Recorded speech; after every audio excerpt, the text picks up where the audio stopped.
yang kita ucapkan dalam kehidupan kita sehari-hari. Yang pertama adalah perkataan yang baik, dan yang kedua adalah perkataan yang buruk.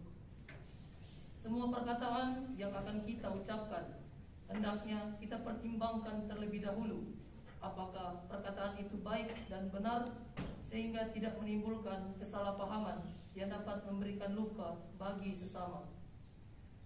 Tidak jarang pula kita mengucapkan kata-kata yang terlalu tinggi, yang terlihat hanya sebagai bualan belaka dan tidak sesuai dengan kenyataan yang ada, sehingga seringkali orang beranggapan bahwa kita terlalu menyombongkan diri. Padahal Tuhan sering mengingatkan kita melalui sabdanya dalam kitab suci untuk selalu bijaksana dan berpikir dewasa dalam memilih kata-kata yang akan kita ucapkan. Melalui bacaan Injil yang akan kita dengarkan dalam ibarat sabda pada sore hari ini, Tuhan juga mau mengingatkan kita untuk tidak mengikuti sikap Herodes yang dengan tergesa-gesa dan tidak mempertimbangkan terlebih dahulu janji yang ia ucapkan kepada putrinya, sehingga janji yang diucapkannya malah membuat Yohanes Pembaptis terbunuh dengan dipenggal kepalanya. Agar kita mampu mempertimbangkan segala perkataan yang kita ucapkan, sehingga tidak memberikan luka bagi orang lain, melainkan memberikan senyuman dan kebahagiaan bagi sesama. Sadar bahwa kita seringkali tidak mempertimbangkan segala perkataan yang kita ucapkan, sehingga kita sering melukai hati Tuhan dan sesama. Maka marilah di awal ibarat sabda hari ini kita merenungkan segala dosa yang telah kita perbuat dan mohon ampun serta belas kasihan kepadanya atas segala dosa-dosa kita.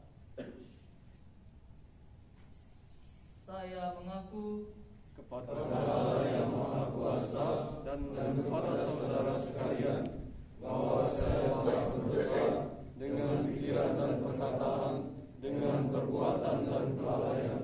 Saya berdosa, saya sungguh berdosa. Oleh sebab itu saya mohon kepada Santa Perawan Maria, kepada para malaikat dan orang kudus, dan kepada saudara sekalian, supaya mendoakan saya pada Allah Tuhan kita. Semoga Allah yang Maha Kuasa mengasihani kita, mengampuni dosa kita dan menghantar kita ke hidup yang kekal. Amin. Marilah berdoa. Allah Bapa yang Maha Pengasih dan Penyayang, semoga hati dan pikiran kami terus Engkau tuntun untuk lebih menyadari bahwa kami sering mengucapkan berbagai macam perkataan tanpa kami pertimbangkan terlebih dahulu. Ajarilah kami supaya kami mampu menyadari dan berpikir dewasa untuk mampu memilah-milah dan mempertimbangkan segala perkataan yang akan kami ucapkan, sehingga ucapan kami tidak melukai orang lain, melainkan memberikan kebahagiaan kepada setiap orang di sekitar kami dengan bantuan Roh Kudus-Mu. Sebab Dialah Tuhan dan pengantara kami kini dan sepanjang masa. Amin.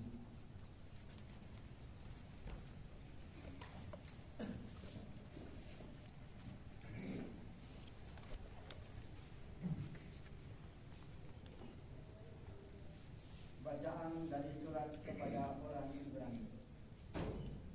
Saudara-saudara, peliharalah kasih persaudaraan. Jangan kamu enggan memberi tumpangan kepada orang, sebab engkau berbuat demikian beberapa orang tanpa menyadarinya telah menjamu malaikat-malaikat. Ingatlah akan orang-orang hukuman, karena kamu sendiri pun adalah orang-orang hukuman. Ingatlah akan orang-orang yang diperlakukan sewenang-wenang, karena kamu sendiri masih hidup di dunia ini. Hendaklah kamu semua penuh hormat terhadap perkawinan, dan janganlah kamu mencemarkan tempat tidur, sebab orang-orang sundal dan penjina akan dihakimi Allah. Janganlah kamu menjadi hamba uang, tetapi cukuplah dirimu dengan apa yang ada padamu. Karena Allah telah berfirman, Aku sekali-sekali tidak akan membiarkan engkau dan aku sekali-kali tidak akan meninggalkan engkau. Sebab itu, dengan yakin kita dapat berkata, Tuhan adalah penolongku. Aku tidak takut. Apa yang dapat dilakukan manusia terhadapku? Ingatlah akan pemimpin-pemimpinmu yang telah menyampaikan sabda Allah kepadamu. Perhatikanlah akhir hidup mereka dan contohlah iman mereka. Yesus Kristus tetap sama baik kemarin, hari ini maupun selama-lamanya. Demikianlah sabda Tuhan. Syukur kepada Allah.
Terpujilah Kristus Tuhan, Raja mulia dan kekal. Terpujilah Kristus Tuhan, Raja mulia dan kekal. Ciptakanlah hati yang murni dalam diriku, ya Allah. Berilah aku sukacita karena keselamatanmu. Terpujilah Kristus Tuhan, Raja mulia dan kekal. Semoga Tuhan beserta kita. Sekarang dan selama-lamanya. Inilah Injil Yesus Kristus menurut Santo Markus. Dimuliakanlah Tuhan. Pada waktu itu, Raja Herodes mendengar tentang Yesus, sebab namanya memang sudah terkenal dan orang mengatakan, Yohanes Pembaptis sudah bangkit dari antara orang mati, dan itulah sebabnya kuasa-kuasa itu bekerja di dalam dia. Yang lain mengatakan, dia itu Elia. Yang lain lagi mengatakan, dia itu seorang nabi, sama seperti nabi-nabi yang dahulu. Waktu Herodes mendengar hal itu, ia berkata, bukan, dia itu Yohanes yang sudah kupenggal kepalanya, dan kini bangkit lagi.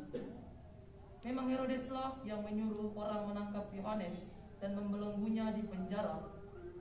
Berhubung dengan peristiwa Herodias, istri Filipus saudaranya, karena Herodes telah mengambilnya sebagai istri. Karena Yohanes pernah menegur Herodes, tidak halal engkau mengambil istri saudaramu. Karena kata-kata itu, Herodias menaruh dendam pada Yohanes dan bermaksud membunuh dia. Tetapi tidak dapat, sebab Herodes segan akan Yohanes, karena ia tahu bahwa Yohanes adalah orang yang benar dan suci, jadi ia melindunginya. Tetapi setiap kali mendengar Yohanes, hati Herodes selalu terombang-ambing, namun ia merasa senang juga mendengarkan dia. Akhirnya tiba juga kesempatan yang baik bagi Herodias ketika Herodes pada hari ulang tahunnya mengadakan perjamuan untuk para pembesar, para perwira dan orang-orang terkemuka di Galilea. Pada waktu itu putri Herodias tampil lalu menari, dan ia menyukakan hati Herodes serta tamu-tamunya. Maka raja berkata kepada gadis itu, "Mintalah daripadaku apa saja yang kau ingini, maka akan kuberikan kepadamu." Lalu Herodes bersumpah kepadanya, "Apa saja yang kau minta akan kuberikan kepadamu, sekalipun itu setengah dari kerajaanku." Anak itu pergi dan menanyakan ibunya, "Apa yang harus kuminta?" Jawab ibunya, "Kepala Yohanes Pembaptis." Maka cepat-cepat ia pergi kepada raja dan meminta, "Aku mau supaya sekarang juga engkau berikan kepadaku kepala Yohanes Pembaptis dalam sebuah talam." Maka sangat sedihlah hati raja, tetapi karena sumpahnya dan karena segan terhadap tamu-tamunya, ia tidak mau menolaknya. Raja segera menyuruh seorang pengawal dengan perintah supaya mengambil kepala Yohanes. Orang itu pergi dan memenggal kepala Yohanes di penjara. Ia membawa kepala itu dalam sebuah talam dan memberikannya kepada gadis itu, dan gadis itu memberikannya pula kepada ibunya. Ketika murid-murid Yohanes mendengar hal itu, mereka datang dan mengambil mayatnya, lalu membaringkannya dalam kubur. Demikianlah sabda Tuhan. Terpujilah Kristus.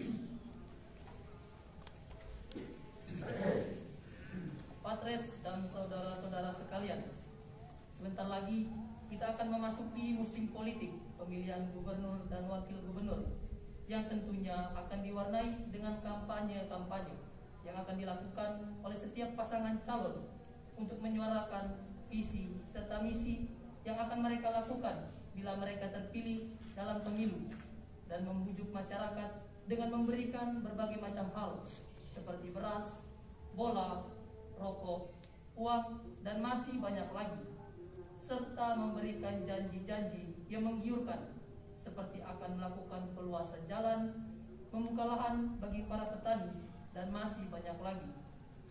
Semua janji itu mereka ucapkan tanpa mereka pertimbangkan terlebih dahulu, sehingga banyak dari janji-janji itu yang mereka tidak kabulkan. Masyarakat pun kurang mempertimbangkan apakah janji-janji yang diberikan oleh setiap pasangan calon yang masyarakat pilih akan diwujudkan, sehingga mereka menjadi korban dari perkataan yang diucapkan oleh para pemimpin yang tidak konsisten terhadap perkataan mereka sendiri, sehingga merugikan orang lain. Sikap para pasangan calon tersebut sama seperti sikap terburu-buru Herodes dalam perikop Injil hari ini, yang memberikan janji kepada putri-putrinya bahwa apapun yang dimintanya akan dikabulkan oleh Herodes. Sikap Herodes yang tidak mempertimbangkan terlebih dahulu semua perkataan yang akan diucapkannya, yang akhirnya menjerumuskan ia ke dalam rasa penyesalan yang teramat dalam, karena perkataannya dan kesombongannya di hadapan banyak orang telah menyebabkan korban, yaitu Yohanes Pembaptis yang terbunuh dengan dipenggal kepalanya oleh karena ulahnya sendiri. Dari kisah Herodes ini, Yesus mau mengajarkan kepada umat mempertimbangkan segala perkataan yang akan diucapkan dan berpikir dewasa dalam memilih kata-kata yang akan diucapkan. Karena segala perkataan yang diucapkan belum tentu dapat dilaksanakan dalam tindakan yang nyata.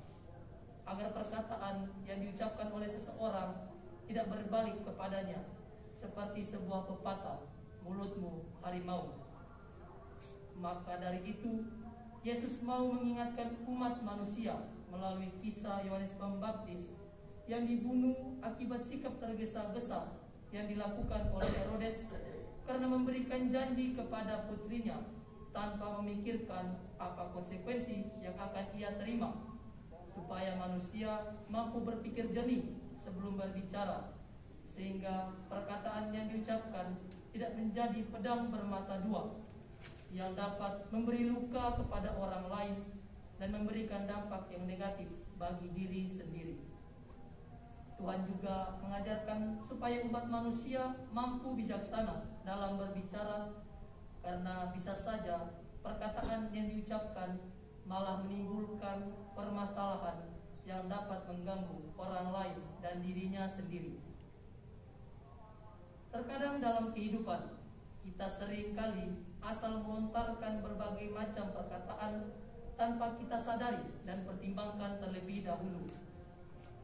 Ini adalah salah satu sikap yang ingin Tuhan rubah dalam hidup kita. Maka dari itu, melalui kisah Raja Herodes pada perikop Injil hari ini, marilah kita senantiasa berusaha untuk selalu menjaga segala perkataan kita dan selalu bijaksana dalam memilih kata-kata yang akan kita ucapkan, supaya kita mampu mempertanggungjawabkan segala perkataan yang telah kita ucapkan, dan semua perkataan itu merupakan perkataan-perkataan baik yang dapat memberikan semangat, dorongan, dan motivasi bagi sesama dan bagi diri kita sendiri dalam menjalani kehidupan sehari-hari, dan bukan perkataan buruk yang dapat melukai hati Tuhan dan sesama kita, yang akhirnya memberikan dampak yang buruk bagi diri kita sendiri. Karena sesungguhnya mulut kita diciptakan oleh Allah bukan untuk melukai hati sesama, melainkan untuk memuji dan memuliakan nama Allah, serta mewartakan kabar gembira dan kerajaan Allah di tengah-tengah kehidupan saat ini. Semoga Tuhan memberkati kita. Amin.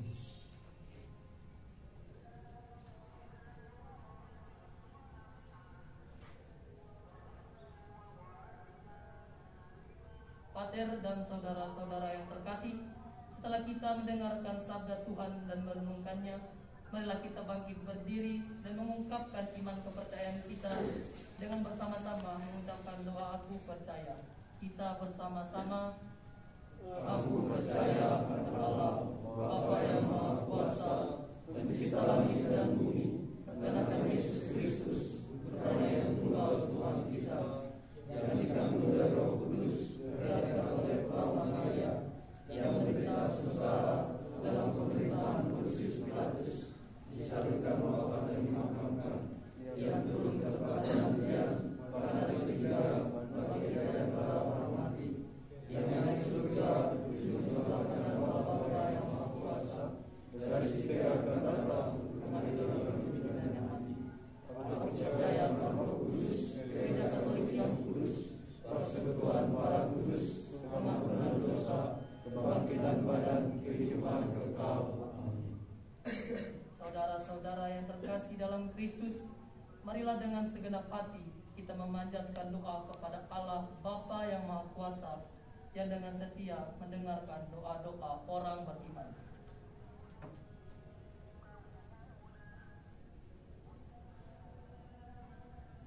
Bagi para pejabat gereja, ya Bapa, berikanlah kebijaksanaan kepada para pejabat gereja agar mereka mampu memimpin dan mengayomi umat dengan penuh tanggung jawab. Marilah kita mohon. Kabulkanlah doa kami ya Tuhan. Bagi para pemimpin negara, ya Bapa, semoga para pemimpin negara mampu menyadari tugas mereka sebagai pemimpin negara, sehingga mereka mampu memimpin pemerintahan dengan penuh keadilan dan kebijaksanaan. Marilah kita mohon. Kabulkanlah doa kami ya Tuhan. Bagi yang sedang dilanda musibah, ya Bapa, semoga melalui kehadiran kasih-Mu, kesabaran dan ketabahan selalu Kau curahkan bagi orang-orang yang dilanda musibah, sehingga mereka bisa menemukan semangat dan harapan baru di dalam diri-Mu. Marilah kita mohon. Kabulkanlah doa kami ya Tuhan. Bagi kita yang hadir di sini, ya Bapa, semoga kami terus bertumbuh dan berkembang dalam iman, sehingga kami mampu menjalani panggilan kami di tempat ini dengan penuh cinta kasih dan rasa persaudaraan. Marilah kita mohon. Kabulkanlah doa kami ya Tuhan. Demikianlah ya Bapa, doa-doa dan permohonan yang yang kami sampaikan kepadamu demi Kristus Tuhan dan pengantara kami. Amin. Marilah kita menyatukan segala doa dan permohonan kita dengan doa yang diajarkan oleh Kristus sendiri kepada kita. Bapa kami yang ada di surga, dimuliakanlah namamu, datanglah kerajaanmu, jadilah kehendak-Mu di atas bumi seperti di dalam surga. Berilah kami rezeki pada hari ini, dan ampunilah kesalahan kami, seperti kami pun mengampuni yang bersalah kepada kami. Dan janganlah masukkan kami ke dalam pencobaan, tetapi bebaskanlah kami dari yang jahat. Marilah kita berdoa. Allah Bapa yang Maha Kuasa, kami bersyukur atas segala berkat penyertaan-Mu dalam setiap langkah hidup kami. Semoga kami semua yang berkumpul di tempat ini mampu memperbarui diri dan mampu menjaga sikap, perkataan, serta tingkah laku kami di masa pertobatan ini, sehingga kami semua layak untuk menyambut kebangkitan Putra-Mu yang terkasih, Tuhan kami Yesus Kristus, pada hari raya kebangkitan. Sebab Dialah Tuhan dan pengantara kami yang hidup dan berkuasa kini dan sepanjang segala masa. Amin. Dan serta-Mu juga.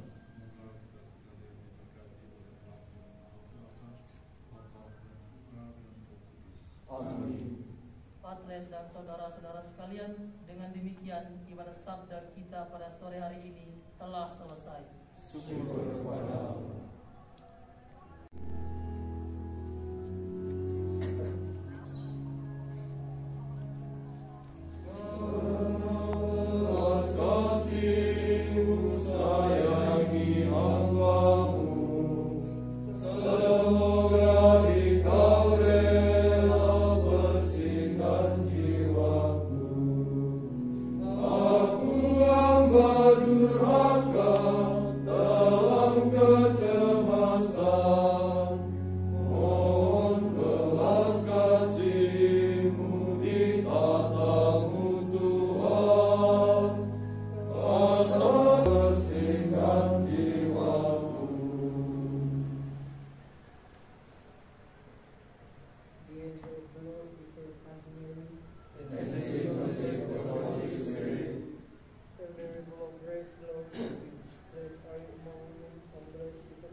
Amen.